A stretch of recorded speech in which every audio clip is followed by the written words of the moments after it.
वंदे उत्कल जननी। आज पवित्र उत्कल दिवस। एही अवसर रे मु समीरन मिश्र आदनी टीवी पब्लिक स्कूल चतुर्थ श्रेणी छात्री एक कविता आवृत्ति करिया को जाउछि। एहाकू रचना करिसेंती कवि श्री सौभाग्य कुमार मल्लिक। ए कवितार शीर्षक हेउछि एई तो माटीर गर्व।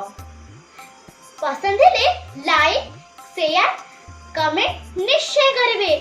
हाँ, आम चैनल साहित्य साथी को सब्सक्राइब करिया को जमा भी भूलिबेनी। एई तो माटीर गर्व। एई माटी को पछारी गर्वित किया केते भी कषण सही उत्तर रे मिले गर्वित मुझे मोर संतान पाई।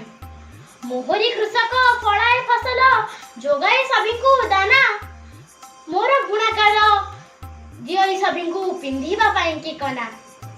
मने पका थरे मधुबाबू कथा कृष्णचंद्र गजपति फकीर मोहन राधानाथ साथी गोपबंधु थिले मिसी। वीर सुरेंद्र कवि गंगाधर अंटा भिड़िले मो पाई। सेपाई मो पुआ गर्व रे कुहे ओडिया टी मो भाई। मां को कषण दूर करिबाकू वज्र शपथ कले। उत्कल बोली स्वतंत्र प्रदेश शेष रे गठन कले। धन्यवाद।